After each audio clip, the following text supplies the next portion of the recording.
नेपाल में हाल ही में जो हुआ वो सिर्फ सोशल मीडिया ऐप्स के बैन की वजह से नहीं, बल्कि एक पूरे भ्रष्टाचार पॉलिटिकल सिस्टम और सालों से पल रहे गुस्से का नतीजा है।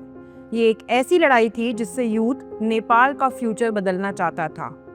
आइए समझते हैं पहले योर लॉर्डशिप्स के मंथन कोर्स के बारे में।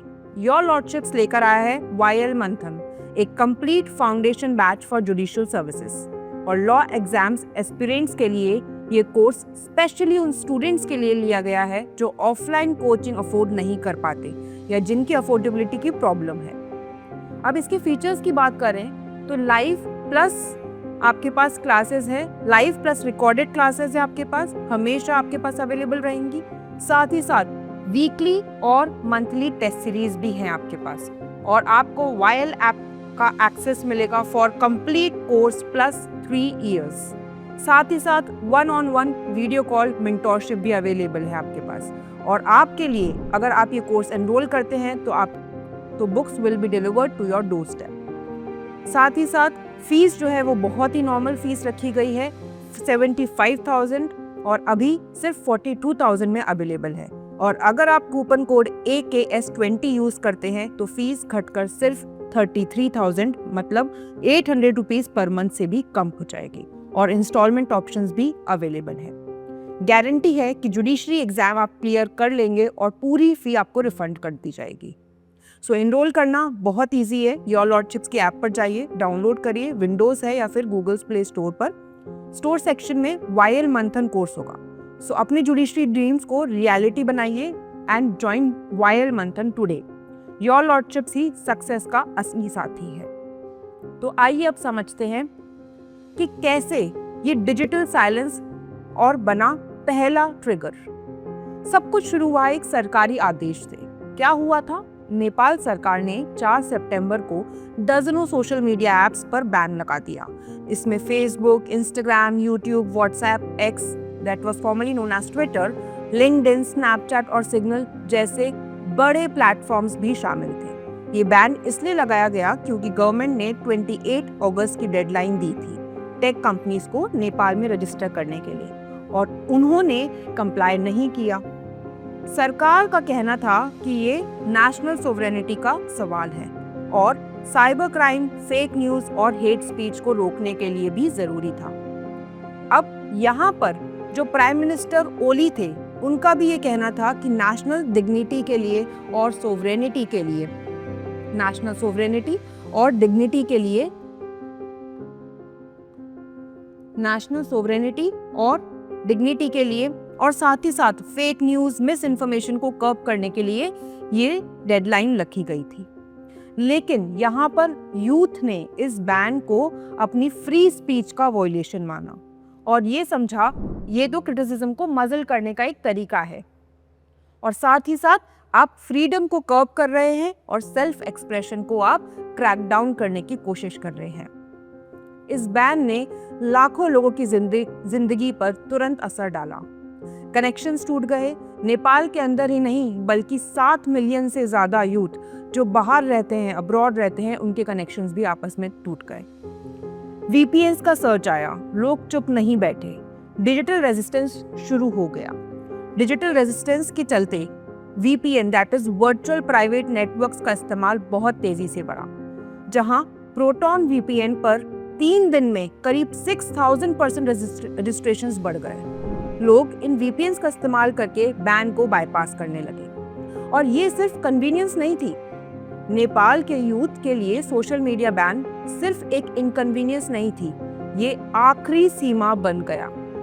अब समझते हैं कि डेकेड्स का गुस्सा किस तरीके से आगे चल रहा है। डेकेड्स से ये गुस्सा चल रहा है। जब सोशल मीडिया बैन एक चिंगारी बना तो उसके पीछे सालों का गुस्सा और फ्रस्ट्रेशन छुपा था, क्योंकि असली स्लोगन क्या था? Shut down corruption, not social media. Protest का मेन मुद्दा डिजिटल एक्सेस नहीं था बल्कि गवर्नमेंट अकाउंटेबिलिटी था। डेमोन्स्ट्रेटर्स के बैनर्स पर भी साफ लिखा था कि यूथ अगेंस्ट करप्शन। एक प्रोटेस्टर ने तो ये भी कहा कि हम बैन से ट्रिगर हुए पर यही एक रीजन नहीं था, हम उस करप्शन के खिलाफ प्रोटेस्ट कर रहे हैं जो नेपाल में इंस्टीट्यूशनलाइज्ड हो चुका है। अब इसके चलते यहाँ पर काफ़ी प्रॉब्लम्स देखने को मिली, जैसे कि करप्शन और अकाउंटेबिलिटी का अभाव। नेपाल के पूर्व प्रधानमंत्री जैसे केपी शर्मा ओली, प्रचंड शेर बहादुर देउबा और उनकी पत्नी अंजू राणा देउबा पर बड़े बड़े भ्रष्टाचार के आरोप लगते रहे। ओली पर तो सुप्रीम कोर्ट के आदेश की अवमानना और एक चाय के बागान को कमर्शियल प्लॉट में बदलने का आरोप था। साथ ही साथ प्रचंड पर 2006 में यूएन की निगरानी में रखा गया करोड़ों रुपए की हेराफेरी का आरोप लगा और शेर बहादुर देउबा पर हवाई जहाज जिससे सरकार को लगभग 1.5 अरब नेपाली रुपए का नुकसान हुआ। उनकी पत्नी अर्जू राणा देउबा पर नेपाली नागरिकों को भूटानी शरणार्थी दिखाकर अमेरिका भेजने का आरोप लगा। और सबसे बड़ी वजह पता है क्या बनी? नेपाल में 2006 से एक प्रथा चलती आ रही है, जहां अगर कैबिनेट किसी पॉलिसी को लेकर कोई फैसला लेती है तो नेता उस पॉलिसी से जुड़ी जांचों से बच जाते हैं। इस इम्यूनिटी का फायदा नेता और मंत्री उठा रहे थे और इसी के चलते अब इकोनॉमिक डिस्पेयर आने लगा, स्लो जॉब क्रिएशन, जिसके वजह से यूथ के पास अपॉर्चुनिटीज नहीं बढ़ और जॉब्स और इनइक्वालिटी के चलते अब मौके नहीं मिल रहे थे बच्चों को। हाई इनइक्वालिटी ने गरीब और अमीर के बीच का फासला और बढ़ा दिया। करीब 82% वर्कफोर्स इनफॉर्मल एम्प्लॉयमेंट में है, जहां कोई स्टेबिलिटी या बेनिफिट्स नहीं मिलते। इसी वजह से बहुत से यंग लोग एम्प्लॉयमेंट के लिए देश छोड़ने पर मजबूर हैं और इसी के चलते यहाँ पर ब्रेन ड्रेन भी हो रहा है, क्योंकि यहाँ पर लोग अब्रॉड जा रहे थे और इसी के साथ में नेपो किड की रेज भी बढ़ती जा रही थी। सोशल मीडिया पर हैशटैग नेपो किड और नेपो बेबी कैंपेन वायरल हुए। इन हैशटैग्स के जरिए लोगों ने आम नेपालीज के इकोनॉमिक स्ट्रगल्स को पॉलिटिशियंस के बच्चों की लग्जरी लाइफ और एक्सपेंसिव वेकेशन से कंपेयर किया, जिससे यूथ का गुस्सा और बढ़ा। यहाँ पर ऑथोरिटेरियन एटीट्यूड के भी खिलाफ है ये कैंपेन, जहाँ सोशल मीडिया बैन कोई अलग पॉलिसी नहीं थी, बल्कि सरकार के ऑथोरिटेरियन एटीट्यूड की एक कल्मिनेशन थी। वही 70+ साल के नेता जो करप्शन एलिगेशंस फेस कर रहे हैं, 2008 से पावर में आते जाते रहे हैं। पार्लियामेंट में एक नए बिल तो पुलिस सोशल मीडिया प्लेटफॉर्म्स भी लाने की तैयारी थी, जिससे यूथ को लगा कि सरकार कंट्रोल बढ़ाती चल रही है। यूथ के लिए करप्शन और इकोनॉमिक इक्वालिटी के खिलाफ लड़ाई उनकी डेमोक्रेटिक फ्रीडम्स को बचाने की लड़ाई बन गई। अब देखते हैं कि कैसे एक न्यू जनरेशन ऑफ एक्टिविज्म यहाँ पर आया, क्योंकि हम ही Nepal that means we Nepalese के एक जो 2015 में एक एनजीओ फॉर्म हुआ था, उसके लीडर सुदान गुरुङ, ये सब स्पॉन्टेनियस नहीं था, बल्कि एक यूथ लेड ऑर्गेनाइजेशन ने इसे स्ट्रैटेजिकली ऑर्गेनाइज किया था। हम ही नेपाल का बेसिकली क्या रोल था? प्रोटेस्ट को प्राइमरी ऑर्गेनाइज ही हम ही नेपाल ने किया है। हम ही नेपाल नाम का एक एनजीओ था, ये 2015 के भूकंप के बाद डिजास्टर रिलीफ के लिए बनाया गया था, पर अब एक सिविक मूवमेंट बन चुका है। सुदान गुरुङ इस मूवमेंट के लीडर हैं, जो 36 इयर्स ओल्ड हैं। 2015 के भूकंप में उन्होंने अपना बच्चा खोया था, जिसके बाद उन्होंने इवेंट प्लानिंग छोड़कर एक्टिविज्म शुरू कर दिया। अब अगर हम इस प्रोटेस्ट की स्ट्रैटेजी समझें, तो हम ही नेपाल ने मॉडर्न स्ट्रैटेजी अपनाई। डिजिटल मोबिलाइजेशन, इंस्टाग्राम और डिस्कॉर्ड जैसे प्लेटफॉर्म्स का यूज करके स्टूडेंट्स को रैलीज के लिए मोबिलाइज किया और सेफ्टी इंस्ट्रक्शन सर्कुलेट करें। पीसफुल और यूथ लेड दिखाने के लिए स्टूडेंट्स को स्कूल यूनिफॉर्म में आने के लिए और बुक्स कैरी करने को कहा और इसी के चलते यहाँ पर उन्होंने एकदम शांतिपूर्वक मोबिलाइजेशन करने का आदेश दिया और उन्होंने इस प्रोटेस्ट को ऑर्गेनाइज कराने के लिए एक ऑफिशियल परमिशन भी ली। अब देखते हैं यहाँ क्लाइमेक्स की बारी कि किस तरीके से कन्फ्रंटेशन हुआ और कैपिटलाइजेशन। हम ही नेपाल ने शांति प्रिय कॉल्स के बावजूद भी 8 सितंबर दैट इज मंडे को काठमांडू में हालात बिगड़ गए और वायलेंस के दिन हजारों प्रोटेस्टर्स कैपिटल की तरफ बढ़े। पार्लियामेंट बिल्डिंग के पास पुलिस बैरिकेड्स तोड़ी गई यहाँ पर और इसके चलते पुलिस ने वाटर कैनन्स, बैटन्स और लाइव राउंड्स दैट इज असली गोलियों का इस्तेमाल किया। इन क्लैशेस में लगभग 19 से 20 लोग मारे गए और 250 से ज्यादा लोग घायल हो गए। और उसी के बाद में एक इमरजेंसी कैबिनेट मीटिंग भी बुलाई गई। यहाँ होम मिनिस्टर का रेजिग्नेशन हो गया। इस वायलेंस के बाद होम मिनिस्टर ने रिजाइन कर दिया और बढ़ते हिंसा के दबाव में जो पीएम है केपी शर्मा ओली और प्रेसिडेंट ने भी यहाँ पर रेजिग्नेशन दे दिया। ओली के इस्तीफे के बाद नेपाल की सेना ने कमान संभाली और कहा कि वो अपने संवैधानिक फर्ज निभाने को तैयार है। नेपाल के सामने अब बड़ा सवाल ये है कि पुरानी पार्टियों की जगह कौन लेगा। इस बीच एक नया नाम चर्चा में है, काठमांडू के मेयर बलेन्द्र शाह उर्फ बालेन।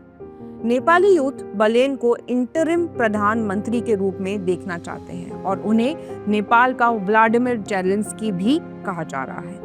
बालेन, जो खुद 33 इयर्स के रैपर और इंजीनियर है, इस आंदोलन का समर्थन किया था उन्होंने भी।